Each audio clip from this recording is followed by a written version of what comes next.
Hi hello అండి నమస్తే అందరికీ వెల్కమ్ టు మై ఛానల్. అందరూ బాగున్నారా?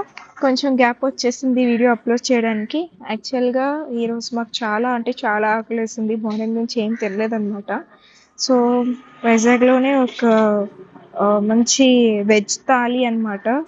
ఓన్లీ 200 రూపీసే, 1 రూపీ తక్కువ, 199 రూపీస్ అనమాట. మాకు ఎందుకు కొంచెం అట్రాక్టివ్గా అనిపించింది బ్యానర్ అయితే మాత్రం. సో మేము ఒకసారి వెళ్ళి చూద్దామని ట్రై చేసాం ఒక్కసారి అనమాట. అక్కడ ఫుల్ ఆఫ్ ఐటమ్స్ పెద్ద ప్లేట్లో కొన్ని కప్స్ నుంచి ఒక్కొక్క ఫ్రై, ఒక సాంబార్, కర్రీ, అలాగే ఒక పికెల్, అలాగే అక్కడ పైన ఒక 4 కప్స్లో ఉన్నాయి. ఒకటి కందిపొడి, ఇంకోటి ఆవకాయ పచ్చడి, ఇంకోటేమో ఏంటంటారు దాన్ని, బెల్లం పచ్చడి, అలాగే నెయ్యి. ఫుల్ గిన్నె అనమాట. సో మీకు ఎంత కావాలంటే అంత, బట్ రైస్ మాత్రం అన్లిమిటెడ్, పాపడ్ అన్లిమిటెడ్, రిమైనింగ్ అన్నీ వాళ్ళు ఎంత ఇస్తే దాంతోనే మనం అడ్జస్ట్ చేసుకోవాలన్నమాట. బట్ నాకు ఓకే, అంటే మరీ అంత ఎక్సలెంట్ అని చెప్పలేము, బట్ చాలా ఆకలి తీరిపోయింది, టేస్టీగా ఉంది, మనం సాటిస్ఫై అవుతాం కూడా.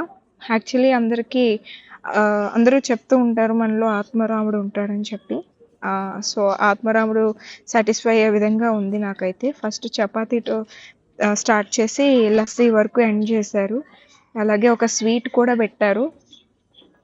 అలాగే డైలీ యాక్చువల్గా అయితే ఏమంటారు, స్వీట్స్ అనేది, కర్రీస్ అనేవి డిఫరెంట్ టైప్స్ పెడతారు. సేమ్ ఒకరోజు పెట్టింది ఎవ్రీడే పెట్టరు అనమాట.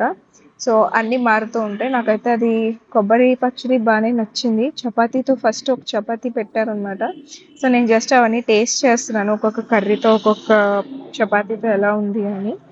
అలాగే అక్కడ స్వీట్ పెట్టారు. యాక్చువల్ అది మిల్క్తో చేసి బాగుంది.